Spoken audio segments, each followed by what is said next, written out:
Сәлем достар, қалдарыңыз қалай? Сәлем тағы да Teach with Zain каналы. Бүгін сіздерге тағы да қашықтан оқытуға байланысты керемет бір құрал. Алдында бұл тақырыпқа байланысты видео түсіргенбіз, ол Quizlet ойыны. Бірақ бүгін біз Quizlet ойынын ойнатпаймыз, дайын нелерді алмаймыз тесттарды. Біз Quizlet ойынын өзіміз құрастырамыз. Мысалы, бұл тақырыпқа көптеген видеолар түсірілген, мына жерде көрсеңіздер болады. Quizlet ойыны, Quiz ойыны, тағы да Quiz телефон арқылы ойнату. Енді біз дайын тесттер таппаймыз, біз бүгін өзіміз тест құрастыруды үйренеміз Quizlet арқылы. Ең бірінші болып біз Quizlet деген сайтқа барамыз. Quizlet деп жазайық.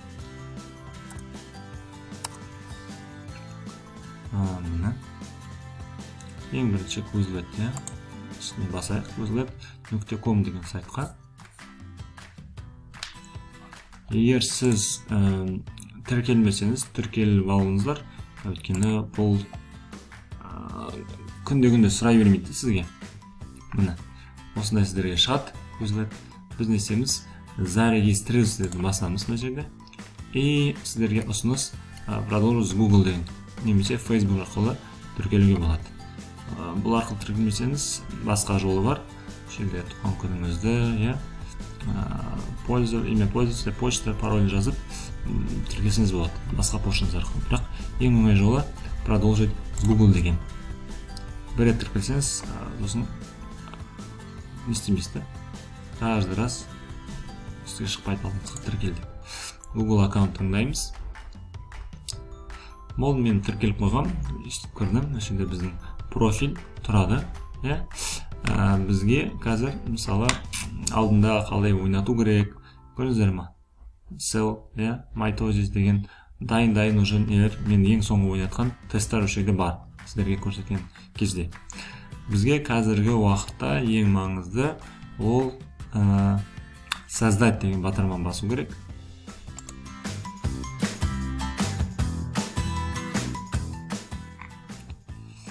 Вот. И жаба тұрайық. Мысалы, ең бірінші біз не жазамыз? Тақырып жазамыз, Біздің тақырып, мысалы, не болсын?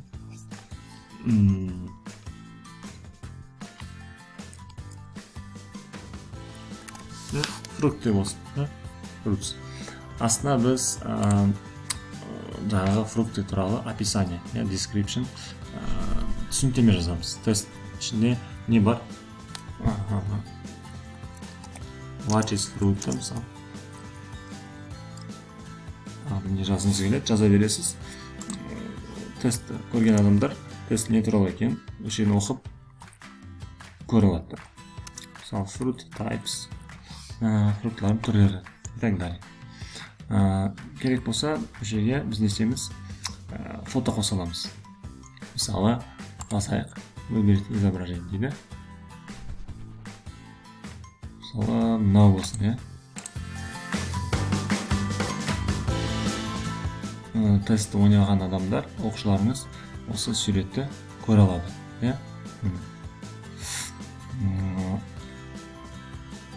Егер бәрі дұрыс болса, жалғастырамыз.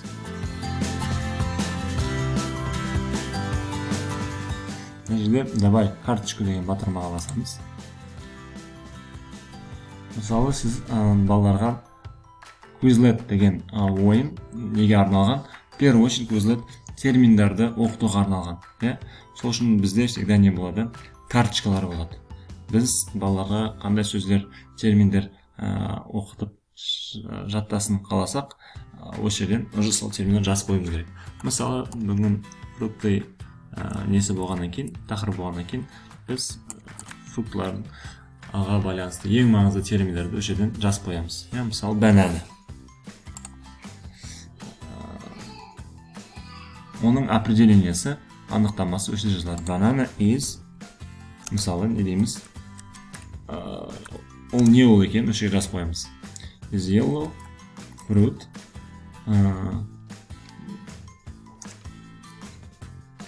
деп жаздық та, мысалы.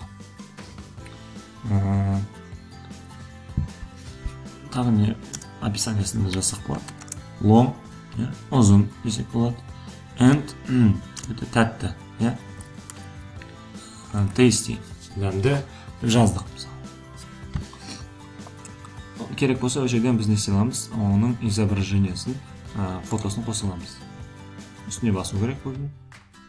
Қараңыздар, уже сіздерге дайын интернеттен өзі суреттер тауып береді. Мысалы, мен мынаны таңдағым келіп тұр. Болды. Терминнің өзі бар, оның анықтамасы бар, және оның фотосы бар. Келесі балаларға мен жаттатқызу үшін карточка қосам, ол Apple болсын, алма болсын. Бұлардың ең ішінде андай танымал. Так, ол не екен, үшеге жазамыз. Is red, да, или что? Yellow or немесе green,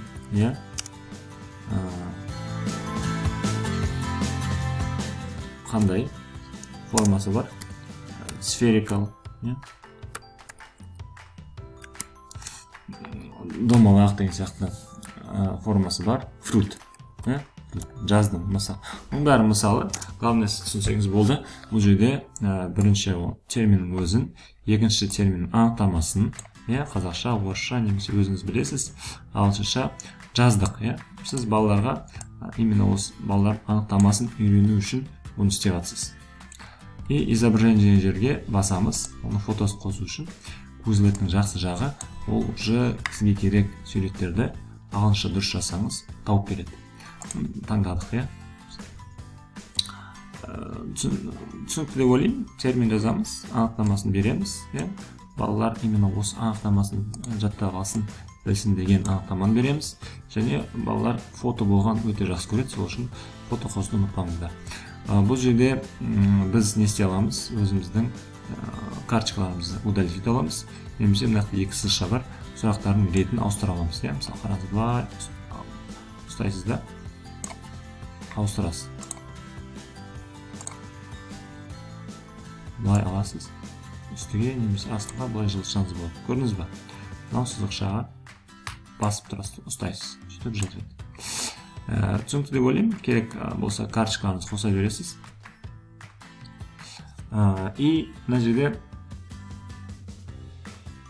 как минимум еще 2 места диаграмма қосыңыз деп жатыр да. Мысалы, бізге тағы да не керек? Екі осындай карточка керек. Сөйтіп, мен тағы да бірнеше сұрақ қостым. Мысалы, melon, қауын, orange, апельсин, сурет. И так далее, да, мысалы ретінде тағы бір екеуін жаза салдым, көбірек болсын деп. Бұл жерде қараңыздар, өте маңызды батырма, плюсик. Выключить или включить предлагаем определение. Сіз жазған сөзге өзі мынаяқтан дайын нелерді определениелер береді. Сол дайындарын қолдансаңыздар болады. Фото дайын өзі береді, өте ыңғайлы. Мынақта давай запись речи. Дағы произношение, айтылым дұрыс болсын десеңіз, осы батырма арқылы айтылымды енгізсеңіз болады. Енді бәрін бітіргеннен кейін біз создатьты басамыз.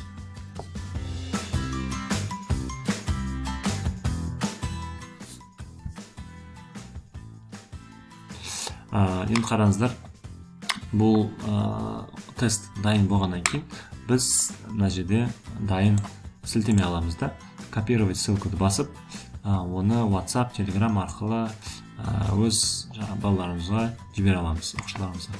Немесе мынаяқта олардың пошталарын жасап, оларға бұл тестті жіберсек болады. Бірақ ең ыңғайлы оңай жол, ол копировать ссылканы басып, все скопирован, барып WhatsApp, Telegramға вставить дейміз да, балаларға ойынды бере береміз. Вот, мынаяқта добавить курс или в папку деген бар. Болашақта енді өзіңіздің неңіз болады ғой, курсыңыз болады. Тесттар көп дайындайтын болсаңыз, создать новый курс басасыздар. Мысалы, биология дейсіз, и дайын бүкіл новый тест бәрін осы жерге папкаға енгізе бересіз. Ол бізге керек емес, жаба салайық. Міне, біздің нелеріміз дайын, карточкаларымыз. Енді қараңыздар, бұл карточканың үстіне бассақ, ол не істейді? Анықтамасын береді, фотосын береді. Қандай ыңғайлы, иә? Келесі Apple. Apple дейміз де, үстіне бассақ, анықтамасы шығады. Біз жазған анықтамасы. И балалар есеп карточкаларды ойнап шыға алады. Фото болған өте маңызды. Именно не істейді? Баланың миінде жаңағы термин мен фотоның арасында байланыс пайда болады да, сөйтіп жаттау оңай болады. Енді қараңыздар, мына жақта заучим деген жері бар. Оған басамыз.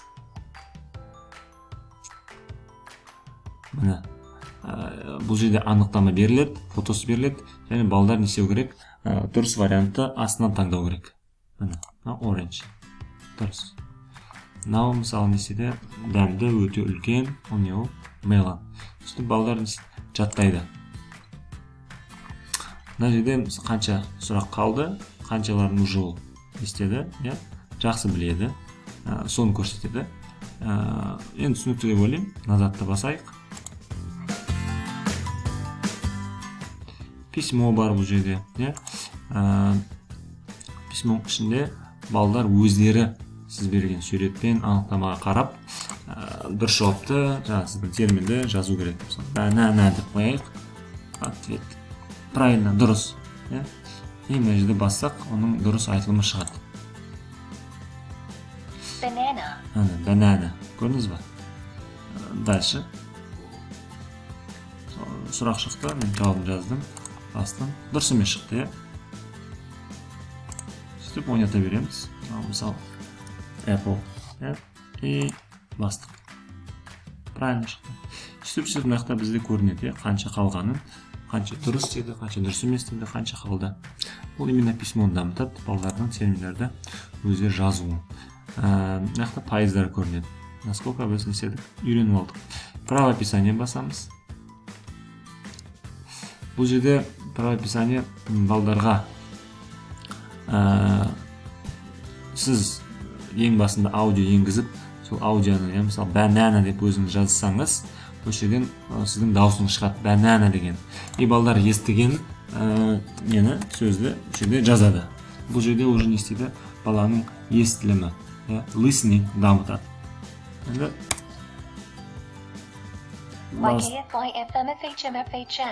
дұрыс шықты, мысалы бізде. Естіген жазамыз. Дұрыс емес шықты. Мысалы.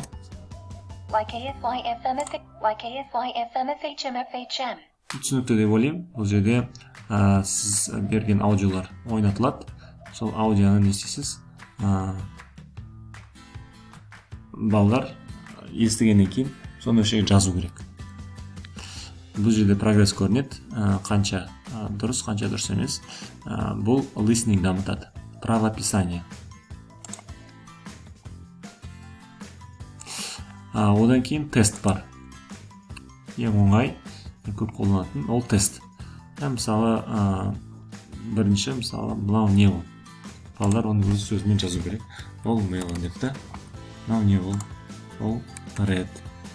Бұл именно правописание, письменный ответ, балдар өздері жазышу керек. Екіншісі matching. Не істеу? Сәйкестендіру. Мынаған Б деп жазады, мынаған А деп жазады. Суретпен жаңа терминді анықтамасымен сәйкестендіреді. Бұл жерде мысалы не? Выбор ответа.